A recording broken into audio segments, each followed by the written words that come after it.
Good afternoon, good morning, good evening from wherever you're tuning in from. This is the Africa E-Mobility Week. We're quite excited to see you all here. We've been having a series of very interesting discussions, and this afternoon is no different. We're speaking around electric vehicles and their nexus with renewable energy. On the panel is an exciting group of experts in the field, starting with our moderator, Laura Lepore. So I'll just hand it over to her to introduce herself and introduce the panel that we have today. So feel free to engage on the chat section. Please post questions to the panelists. Let's engage each other. It's a relatively small circle of professionals, but it's a growing one. So I'll encourage us to keep engaging to make this conversation fruitful. We have experts in the room, so don't feel embarrassed or ashamed, or don't hold back on asking some of the technical questions. Over to you, Laura. Thank you, Warren. It's an honor being here and moderating such a session with experts in the room. My name is Laura Lepore, an alumni of JQuat. By profession, I'm a research and development electrical engineer at Rome Electric, and I also serve as a member of Women in Sustainable Energy and Entrepreneurship. So, in short, it's WISE. It's a women-run organization founded in 2015 that consists of women engineers, technicians, trainers, and entrepreneurs working in renewable energy. As Laura, I enjoy listening to music, luxurious vacations, and all things renewable. I also believe in an interconnected Africa made possible through renewable energy. So that's me. Let me jump into a brief background of WISE. WISE aims to close the gender gap on the number of certified women technicians in the industry by providing opportunities for women to take part in the rising renewable energy sector by ensuring safety, functionality, and lifelong renewable energy systems. So over the years, we've had several milestones which are notable. We have trained roughly 120 solar water pumping practitioners from Kenya, Ghana, Uganda, Malawi, you name it. To date, there are thousands of beneficiaries with access to clean lighting, as well as phone and laptop charging systems from solar PV suitcase installations that we've installed in over 5 counties in Kenya. Over 10 members of WISE are solar technicians licensed by the Energy and Petroleum Regulatory Authority of Kenya, that is EPRA, and several members have over the years received phenomenal awards such as Association of Energy Engineers Energy Professional Development Award, Top 40 Under 40 Women Award, Women in Energy Awards for Best Student and Professional Technical Award. So over the years, there have been some great achievements by WISE. And if you'd like to learn more, you can find WISE on social media platforms or even send an email to info@wise, that is WISEE, africa.org. So if you want to learn more, just shoot us an email and our representatives will get to you. Enough about me, enough about WISE. The crux of the matter today, we have experts, as Warren has introduced, from Drive Electric and from Zemia. I'd like to start with Dr. Enoch Mulenga from Zemia. He is a Zambian Electrical Mobility and Innovation Alliance member, that is Zemia. He is big on policy and charging and solar. He's also a researcher at Lulea University of Technology. I'm not sure if I said it right. And a founder at North Voltage Engineering. So, Mr. Dr. Engineer Enoch Mulenga, you're very welcome. You can give us a few opening remarks as we jump into the session. Good afternoon, Laura.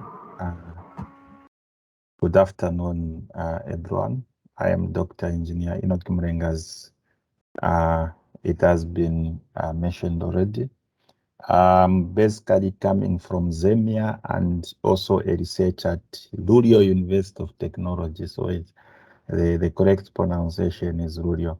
So my specialty basically comes with the PV, also EV, And also I've got a background in the mining industry, more on the actual mining, open pit mine. So yeah, that's in a nutshell. And for now I'm based in Sweden, but I alternate within the year between Zambia and Sweden. Great. It's a pleasure and an honor having you here, Doctor. And I'm sure we'll be learning a lot from you as the session proceeds. Thereafter, we have John Misingo. He is a writer, an EV enthusiast, a sales manager at Knights Energy KE and its subsidiary Drive Electric. So I think you have a lot on your belt that you can share with us today. Welcome, John.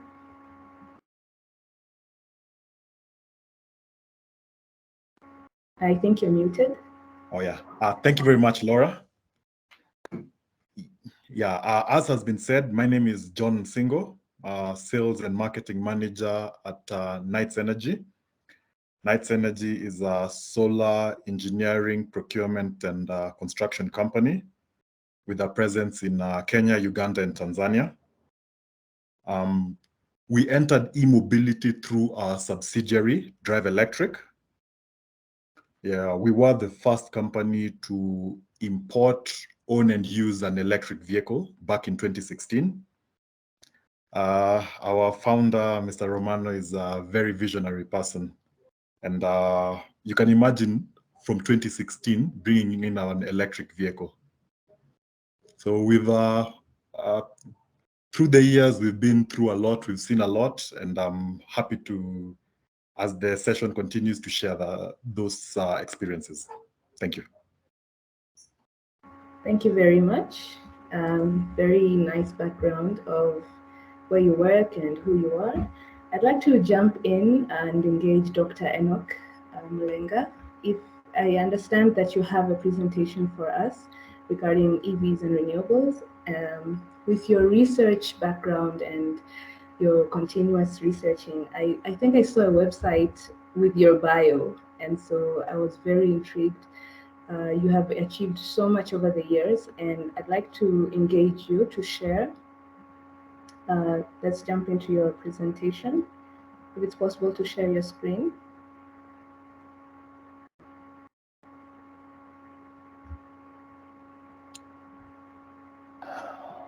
All right. Yes, are you able to see?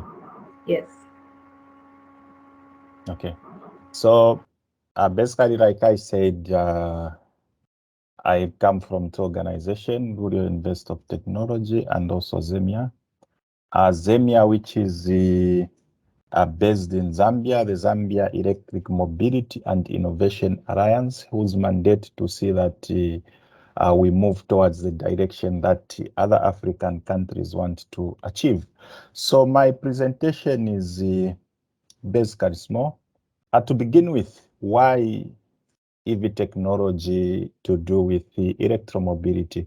We know that since time immemorial, we've actually been using internal combustion engine vehicles, which are abbreviated as ICE. So with regard to the COP26 and going into the COP27, where it's a big issue to do with the carbon emission into the atmosphere. Almost every sphere of the globe is looking at decarbonization. So when we go onto the front of EV technology, we actually want to move from a situation where we replace the majority of the ICE vehicles with regard to mobility aspect to go with those that can actually use conventional electrical energy. So we are talking about cars, we are talking about trucks, we are talking about buses, we are talking about even heavy machinery that is used in mines. And then when we are talking about the EV technology, what are we actually alluding to? So we can actually classify the technology into either hybrid or plug-in hybrid EV, which means that we are able to use both types of engines within one vehicle. And then when we move away from the hybrid types, then we move totally to electrical. That is either battery EV or fuel cell EV. So what we're actually dealing with is on the hybrid side. If it's hybrid, it can actually be series or parallel in relation with the combustion engine. So with plug-in, we actually have a situation where we are able to connect to electricity. So the plug-in aspect brings in the second step, which is we have storage associated with our hybrid vehicle. So one of the potential that is actually there is to do with the green electromobility. So meaning we are able to also move away from the fossil aspect. Of course, whenever we have a technology, there are always opportunities that come through, which will actually exhaust in this webinar. So the other aspect, when we look at the battery and the fuel cell EV, these are what would call the conventional types of vehicles where we do away with the ICE technology. So with the battery EV, we actually introduce storage to store our energy, and then we are able to use for propulsion or for moving, and also for efficient utilization of the technology. And then moving a further step ahead, we also have one that uses the fuel cell technology, or the so-called hydrogen fuel. So also one aspect that has been mentioned when we come to fuel cell technology is that it's one aspect of vehicle that is actually safer in terms of accidents, and also when you come to if there is the essence of burning. So these two types of these technologies, when we move in, what is important to actually mention is when we move from ICE to EVs, we actually gain a bit, but this gain is not complete if we have a situation where the supply of electricity is still coming from fossil fuel, or other aspects of the supply chain or the chain of the entire technology has got embedded in them the fossil fuel aspect, then we don't move away. So what is the opportunity? The opportunity is that we have got the chance to go for green electromobility. So it's a chance of moving from the conventional, traditional to electromobility, and then move to green electromobility. So we have to realize the full benefits of the technologies in terms of sustainability, efficiency, economy, and convenience. So in this regard, one aspect that also needs to be considered is our source, or in the chain. In the chain, are we going to completely go green, or there are other aspects that are still there? So that still remains to be decided and debated. But of course, some of the sources of electricity, diesel is there, you've got hydro, nuclear, solar, wind, biomass, and also fuel cell power. So that's one aspect that needs to be considered, even when there are issues to do with policy formulation, and also on the bigger picture, because in essence we have got this technology. It has got to drive the entire business chain to actually realize the full benefit that it brings to Africa and also the world at large. So one of the opportunity that comes in is actually where we have got to use the coming in technology with it, which is the solar power, to actually directly provide the power that is needed. So we have got direct charging of EVs with PV. So this brings about the another aspect of business. Of course, in Africa, we've seen the mushrooming of a lot of enterprises directed towards renewable power, PV, wind. But then, of course, with the coming in of the technology, we see that we have got now the chance to actually amalgamate the two technology into one that has got the capability to drive the other business enterprises that are linked with the technology. Also, in terms of the fuel cell vehicles, the fuel cell technology, then you also have got the capability to actually produce this hydrogen with solar PV or even wind, which is conventionally now being referred to green hydrogen, and which can also span into other industries, which is, for example, mining. Mining, most of the mining vehicles are hybrid, but then they've been more on the diesel side as compared onto the electrical side. So we have got the opportunity to actually push in this business aspect. We have got the issue of materials. Most of the materials that are used actually most of them are coming from Africa. So we have got the zeal for more business foundation and growth to be directed towards the electromobility and also what I call the green electromobility for Africa. Thank you very much. If we had the sound effect, I would play a round of applause. Thank you very much for that very insightful presentation. You've introduced something that I don't think we talk about much often, green electromobility. And it's really interesting to see that in Africa it's a thing actually. And I just had one or two questions about that.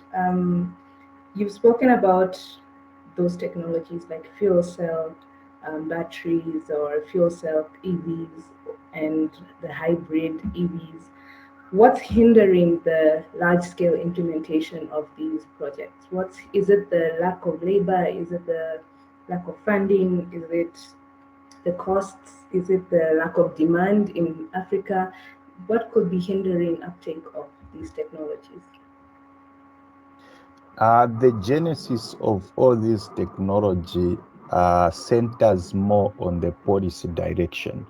I can take you back to into Zambia. If we go onto the journey that our PV spectrum has taken, it had to take a political will to move away some of the taxes associated with importation of solar products. So we've seen, if we go from 2008 to now, we see that we have got actually an incremental trend of this technology. And then just recently, there was a cut of 50% onto the taxes associated with the electric vehicle by the new Zambian government. So that one already has spurred in a lot of enthusiasm onto the people to actually get onto the technology. So the first step that normally has got to take, one, it's a political will and a policy direction to direct the industry, to direct individuals, to direct investment towards a certain technology. Because of course, what we are talking about is a situation where we have got to actually reduce or eliminate our emissions. And majority of our mobility in Africa is associated with the internal combustion engines. So it has got to do the political will and also a clear policy direction with distinct roadmap. Okay, thank you very much. I think that would also tie towards making these things like increasing awareness of EVs, increasing awareness of their benefits, increasing awareness of going green as opposed to ICE engines. Given those incentives that you mentioned, Zambia has implemented, I think, or rather, I stand to be corrected, that just simply starting with awareness, maybe forums like these or going to schools and just creating awareness that something can be done to change our current situation, to change pollution, to change the world.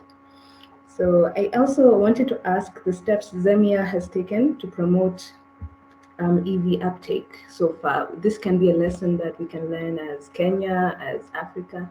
What steps has the Zambia taken to promote the uptake? Okay, so if we go into the composition of Zambia to begin with, you find that it's not only composed of the technocrats. You've got others coming in with different backgrounds from different aspects of the Zambian society. So that is one aspect that can propel other African countries to go in that direction. The other aspect is engagement. Of course, government works for the people. So as us, the people, we have got to engage government. If there are times for budgeting, for policy changes, we have got to participate. You have got to go to government and tell them, this is the direction that we need to take as a country. And also, if you look at the Zambian government, they've actually got a ministry that is looking at the green economy. So there is already embedded in their structure to actually instill technologies that will go towards decarbonization. So you just have to harness that potential. So you have to engage. You have to bring people together. You have to explain what is the philosophy. What are you looking at? What do we want to see in the next 5 years? So that has got to push towards a certain direction. For instance, as Zambia, we would want a 0% on EVs, the same as the way it is on some of the taxes for PV. So then you have got people with now that ability to bring in, it will be at cost effective. Of course, one aspect that is there for this technology, which we have seen on solar, is that the capital investment that is needed is always massive to begin with. Yeah. It's not such easy. So once you have got the taxes being reduced or actually eliminated on such technology, then you actually have got a relief on your investment. So that can actually promote people to start using this technology. Of course, a lot has got to be done on awareness and sensitization. So that's why even on the curricula that we have on the education cycle in Africa must actually embed some of these values. Then we have got a generation that is moving towards a green economy as compared to what we have been. Of course, it's not a distinct to say now this is the technology and will immediately change. Then it will take, of course, some time where people have got to adopt the technology that is there. Yeah. Oh, thank you very much. I think this is a lot that we can learn. Places to push the government, places to push the private sector as well on how to get EVs out there and actually on our streets. Thank you very much, Dr. Mulenga. I would like to open the Q&A session, not the Q&A session, but rather the chat for anyone with questions. I see one question. And to let you have some time maybe to think of something you'd like to ask Dr. Mulenga, I'd like to invite John Musingo. You are a writer, John, so I see you writing something. Maybe you're already coming up with an article based on this session. And I'd like to welcome John. He's an EV enthusiast, as previously introduced, and I think you have a lot that you can say given your exposure in the field. You've covered a lot about the journey of Africa, the journey of EVs, and so I'd like to just bring you over to say whatever you had for us. And I'd like you to also focus on the journey of Africa, given the exposure that you have in the field. You mentioned that the first EV landed in 2016 in Kenya. So I'd really like you to give us a picture of the journey of EVs from before it was a thing to today. Maybe towards the end if you have time, but you're very much welcome. The floor is all yours. Okay. Thank you very much, Laura. Yes, so I'll just start with the basic journey. Our founder actually had a plan as he was bringing in the first EV back in 2016. Okay, so when you were bringing it in, the first thing was that you can imagine bringing in a car and tax officials asking you, what CC is this? You know, so that was the first part. We actually had to bring it in, then now educate the tax people, educate part of government and tell them, no, this is an electric vehicle. This one doesn't have CCs. This has kilowatt hours for batteries. So that was a process, but it had to be done.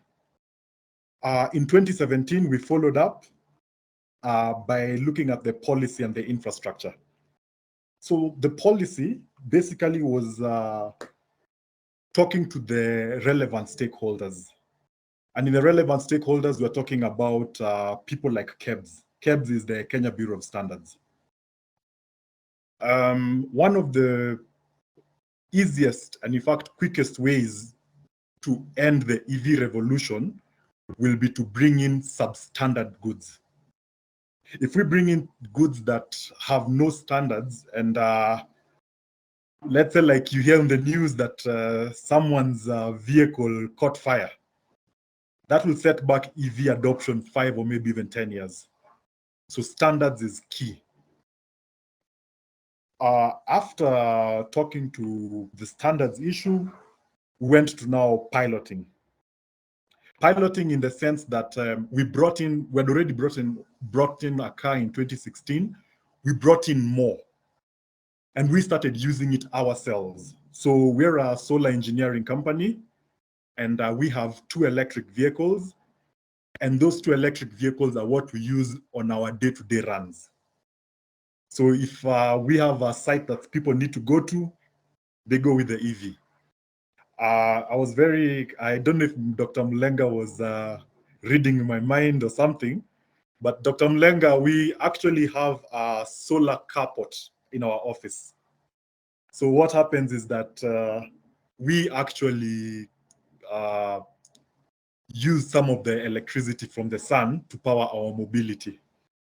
And that we started, you can imagine, since 2016, 2018. So as fuel has been increasing gradually and rapidly, as we have not felt the pinch. Yes, so after that, what we're seeing now, we're actually moving into the adoption phase. The adoption phase is now whereby we actually now see that there are other players coming into the market.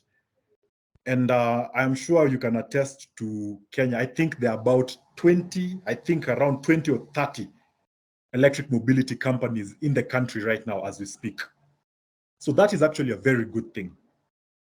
That is the phase where we are at. And that is the phase that our founder, Mr. Romano, was envisioning. And that is the roadmap.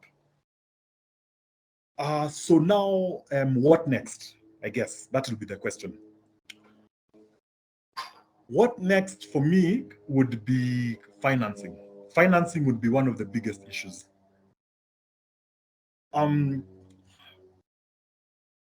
We explained to KRA. KRA now at least have some idea about electric vehicles. Our KRA is the Kenya Revenue Authority. And so the importation process, you can say relatively now, it's a bit smooth. But now we have to go to the financiers, the bankers. The bankers now need to be educated on this is an electric vehicle. This is the value. This is the rate of depreciation. This is how you can treat the asset. It's a new thing to them. So in our company right now, we see that as the next frontier in order to push the adoption of electric vehicles. A second thing would be taxes. We were very happy that in 2019 the government reduced the customs duty, the excise duty, from 20% to 10%. But based on the benefits that electric vehicles have, we think that it should be 0%. Dr. Mlenga, I'm sure you can agree with me that this thing, we don't need taxes on this. The benefits that will come from having e-mobility to the common man in Africa far outweigh the taxes that the government will get from it. So I think that will be the same. That will be the next part. So I'll stop there. In case any other questions, you can tell me.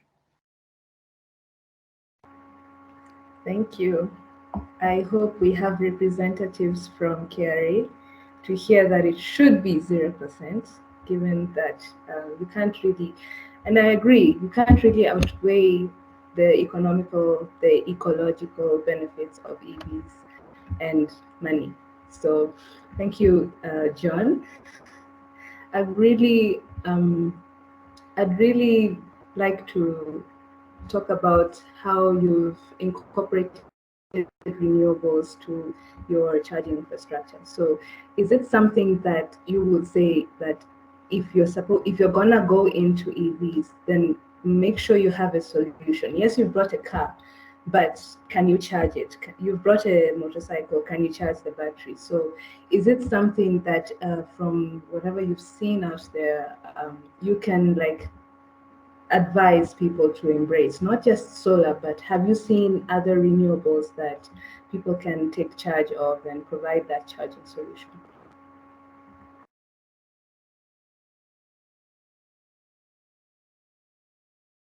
I think you're muted. Yes, sorry about that. Yes. I was saying Dr. Mlenga's presentation was very good in the sense that we have to look at it not just from electric vehicle as the end user, but right from where does the power come from. So if you look at Kenya is blessed in the sense that there are times that our grid is powered from 93% renewables. So in that sense, that is really a good thing. So in regards to your question about the end users, with that, then they should not really have an issue or feel that, because that is a question. In some countries, you can imagine whereby 60 or 70% of their power comes from coal. So, in essence, there is no mitigation really towards reduction of CO2. So for Kenya, I would say that anyone who wants to buy an electric vehicle, you are okay in that sense. We were also able to sell to a number of early adopters electric vehicles. And what we found with most of them was that they were able to also install solar panels for them. And what this does is that it gives you independence, energy independence. So that means that basically you can run your whole affairs without relying on maybe the grid or anything like that, which I think is actually a good thing for everyone. Not to mention the benefits in terms of costs. As we know that solar power is it's cheaper than if you are to compare it to the grid. Thank you. Thank you very much. I also think I've heard of an incentive for high amounts of electricity, but for the common, as we say in Mwananchi, the common local person, we can't afford 100 kilowatts to get an incentive. So like you're saying, embracing solar may just prove to be our savior when it comes to charging. I'd like to draw our attention to some of the questions that we've been receiving. For instance, this came in after Dr. Mulenga's presentation. What are we doing about the knowledge base of EVs that is also an instrumental part of sensitizing for those EV opportunities? So I think this was addressed to Dr. Mulenga. What are we doing about the knowledge base of EVs? I think the first aspect that normally comes in when you have got technology coming in. One example I can actually give is when I left university as an undergraduate in 2008. The curriculum did not have so much to do with solar power. It was just one of the courses, one of the content of a course.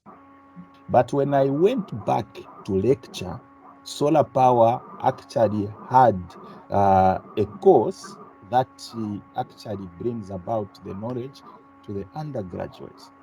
So already you identify that there is need of knowledge, because you need people to actually put up these systems. You need people to actually maintain the system. So it has got to do with a curriculum change. Okay, and which is also done elsewhere. If we look at developed countries like Sweden, you find that every year they've got to review the curriculum. Does it meet the demand of the industry? What is out there? What has been left that can actually be added?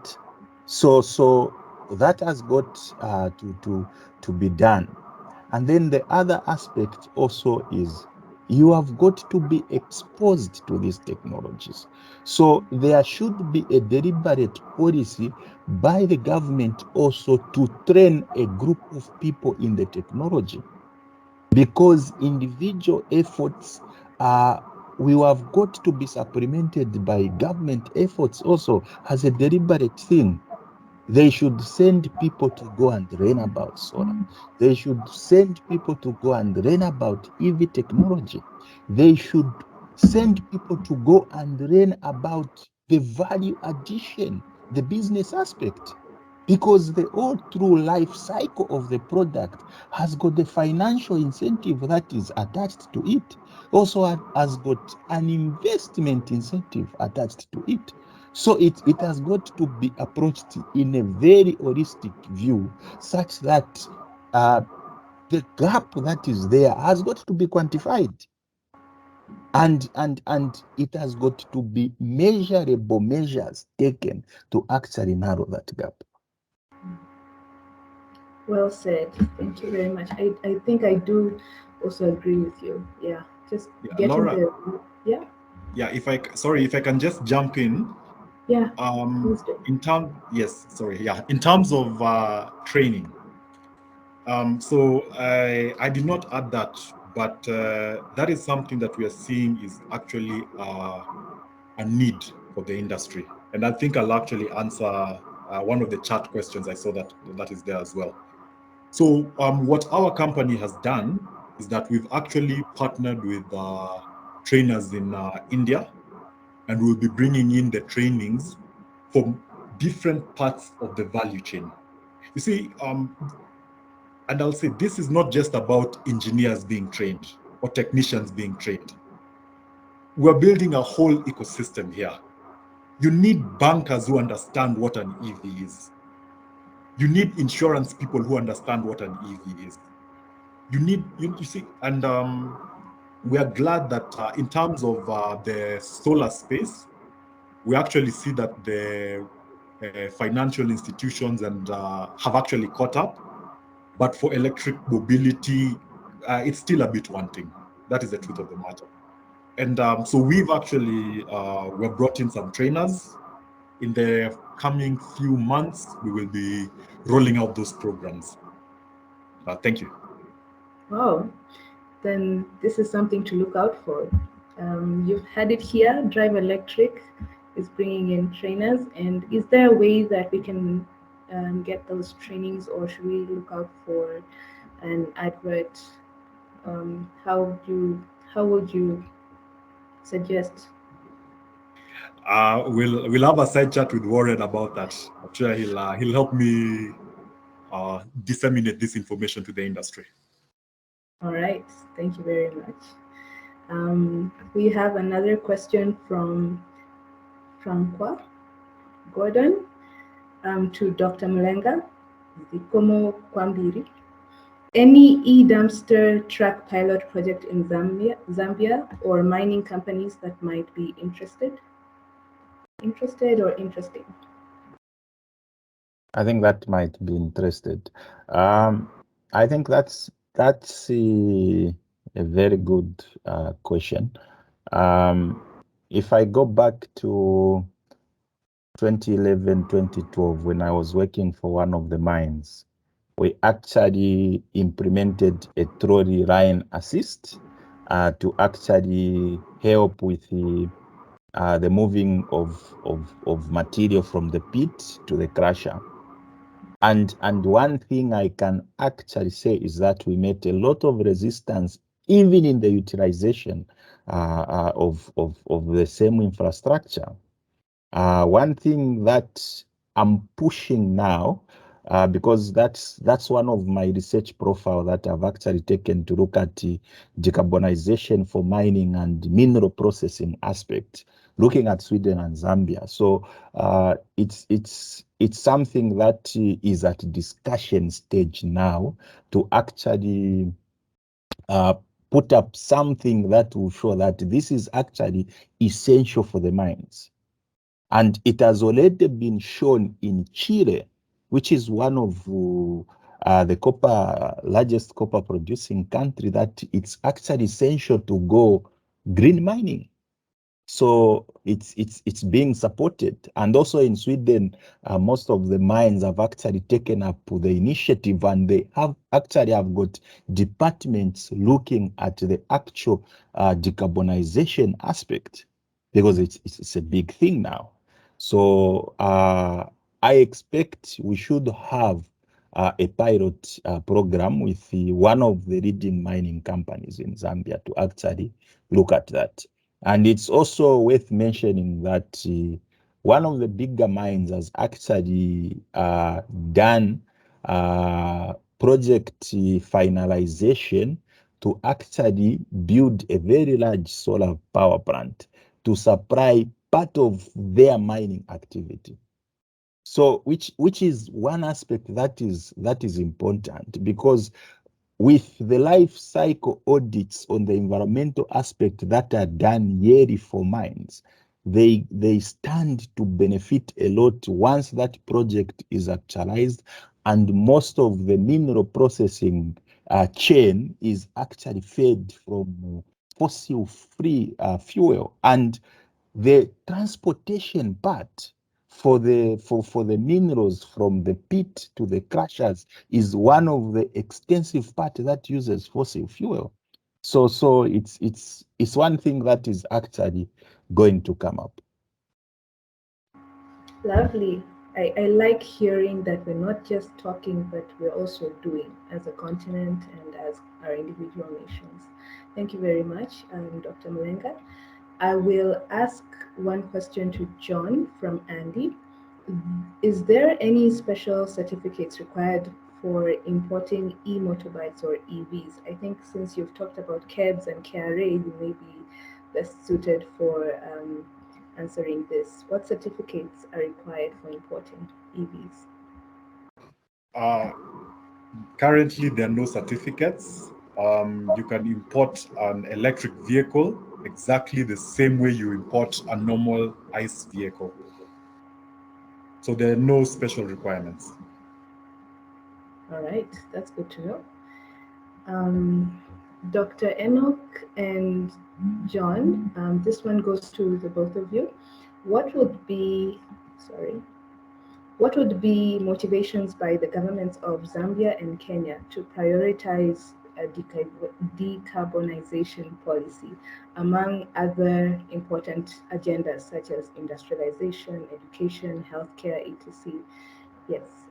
For each of you, what would be motivations by the government to prioritize a decarbonization policy? We can start with you, Dr. Mulenga. Okay. One aspect which is actually a very big potential if we look at the solar power scenario. On the storage aspect, we've got two types of storage. John will agree with me. We have got gel and lithium-based technology. Lithium-based technology is actually more expensive than gel technology.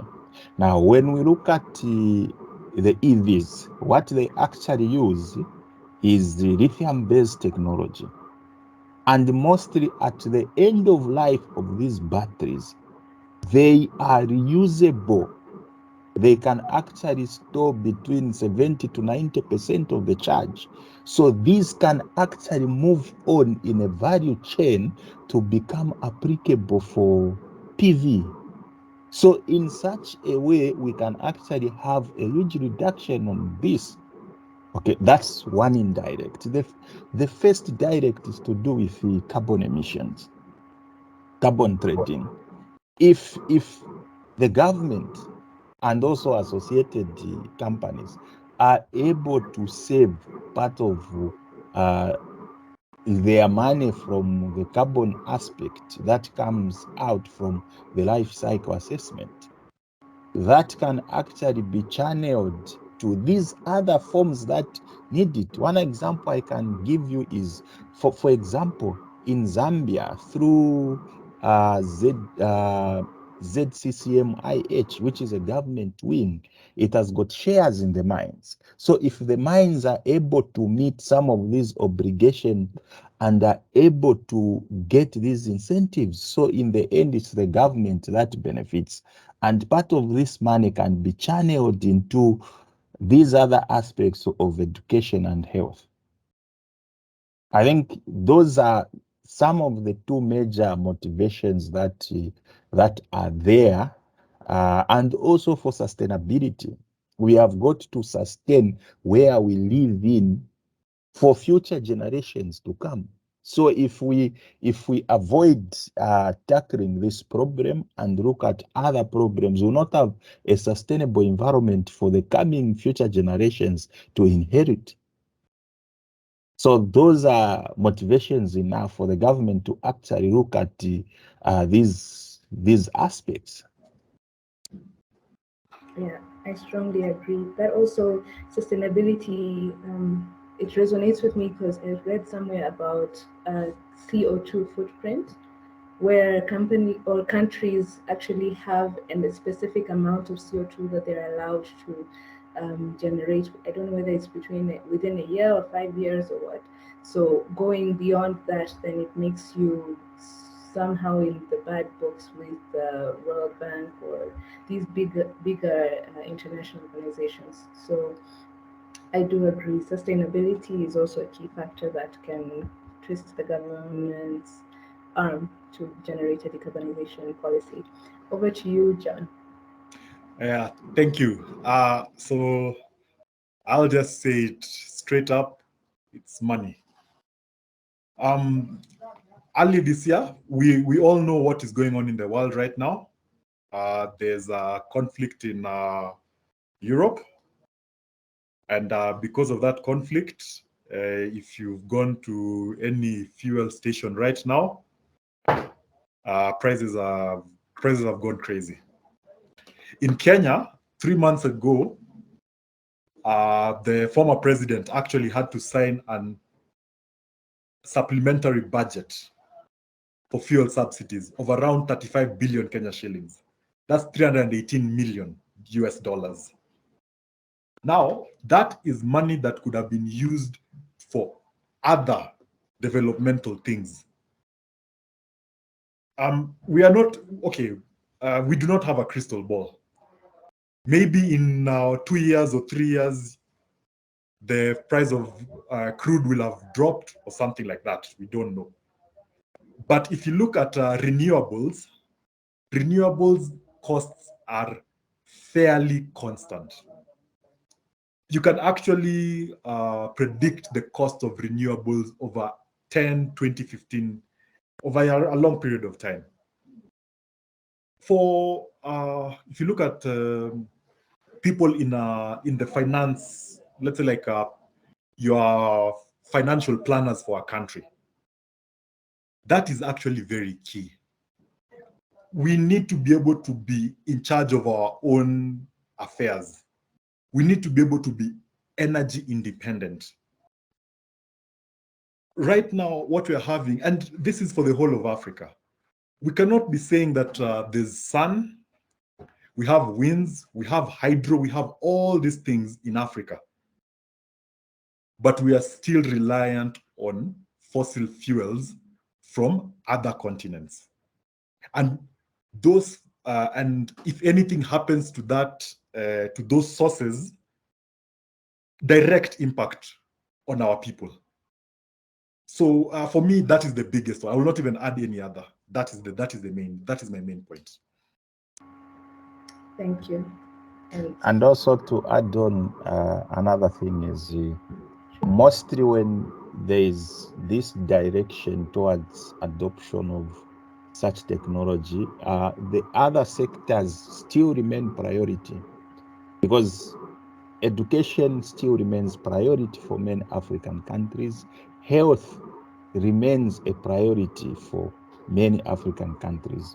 Of course, the adoption of EV technology or the push of government efforts does not actually entail that these other sectors of the country have got to suffer. No. Yeah, definitely. I do agree. I think instead of shifting focus to decarbonization, we should actually incorporate decarbonization with healthcare and education and make it a priority as well. Thank you very much to our panelists. I'd like to also thank everyone here for attending. And as we close, can we have a parting shot from each of you? We can start with you, John. Any last words that you'd like us to know as we close the session? Yes, so for me, it would be especially to the young people. This is a new industry that is actually coming up. Even in Europe, there's quite a substantial amount of the population that does not understand these technologies. I will just give you an example. ICT in Kenya is not a very old industry. In fact, the first data cable came roughly 12 years ago. But right now, and that came because of a visionary person in politics, Professor Bitange Demo. Right now, as we speak, ICT employs 1 million people. And we're not talking about people who are employed by companies. These are people who are employed directly online. They do not leave their homes. 1 million people. That's 5% of the adult population in Kenya. Mm-hmm. And this is just through software. And so what do you think the effects of e-mobility will be? It could be more. I don't know. Maybe employ 3 million, 4 million, 5 million. So young people, please really look into this sector and make the most of these opportunities. Thank you. Thank you. Dr. Mlenga? Yeah. I think a few months ago, I attended a conference on Africa investment. The message I left there and the message I leave here is pretty much the same. A united Africa is able to achieve more. We've got knowledge and we've got resources. The first step that is needed is to actually come together to realize the dream. And what is the dream that we want is to have mobility go electrical. And as young people of Africa, in our Zambian saying, we have got to hold the bull by its horns. No matter what it does, we must hold it by its horns. So we have to take keen interest on the affairs that affects Africa and the affairs that can actually bring about industrial revolution in Africa. And adoption of EV in sync with PV can actually drive most of the economies in Africa from zero to hero. So we need to embrace that as Africans, as youths in Africa. Thank you very much. Thank you very much. To combine both, I'd like to say youths in Africa embrace EVs and PVs. It has been a wonderful session, and thank you very much, Dr. Mulenga, for your insights, for your presentation. It has shed a lot of light on EVs and renewables technologies and business innovation, as well as you, John Single. Thank you for your time and sharing about how the process that you have seen EVs taking from policy to piloting to financing. It's a lot that we've learned, I believe. I'd like to speak on our behalf as the listeners, and I'm sure that it doesn't end here. As Africa, we really have leeway. We really have the opportunity to expand. We have the opportunity to take this up and own electric mobility in our continent. I have been your moderator, Laura Lepore, and I'd like to see more of these. I'd like to also thank you, Warren, for allowing me moderate this session, and I'll throw it over to you, Warren. It's been a lovely hour and very informative. Thank you. Yeah, great. We still have a couple of minutes left, so I don't know, Laura, if in case there was any questions from the chat section that maybe we can have the panelists respond to before wrapping up. Oh yes, there's one from Jasper. Oh, sorry. Kindly share presentation and meeting recording afterwards. It's okay. And also one from Huashan Wang to Dr. Mulenga. He has sent a connection request afterward on actual equipment and power gen issues relative to mining and tracking e-equipment. Yes, I think we all, most of us need that contact information. It's really then sorry to interrupt. Just one other one. And I'm sorry in case I might have missed, but had you already discussed maybe the potential opportunities for carbon trading in the EV space? No, not really. Must have missed that one. Maybe this would just be final remarks from The you, John. opportunity is there, especially under life cycle assessment. But of course, it's not yet as quantifiable as it is with PV, where it's very much open almost to everyone. But we will get to that level. Yes. Yeah, just to add on to that, it's true, especially if you look at the batteries, especially for companies in 2 and 3 wheelers. I know they're really looking at that as a source of revenue, but the industry is still, it's still in its early days. So people, they are really looking at that, but it hasn't yet been materialized.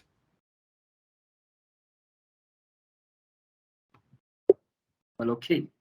Well, thank you for all those insights. We appreciate your input and your presence today. I would then like to thank you all panelists and thank you guests again for your time. Tomorrow on Wednesday, 26th of October, we'll have follow-on discussions right from 11 a.m. East Africa time. The next session will be at 12 p.m. East Africa time. And then finally, the third session will be at 3 o'clock East Africa time. Now we ask for your indulgence. Again, come let's engage tomorrow. We'll be sharing out details of the sessions happening. Please log on to our website, Africa E-Mobility Week. Send us an email over at aew@afemiaction.org. Log on to Africa E-Mobility Week. You'll find all the contact information there. We'll send out the compilation of all recordings and presentations to you. So we thank you again for your time, and let's catch up again tomorrow. Have a lovely evening, have a lovely morning, have a lovely afternoon. Goodbye.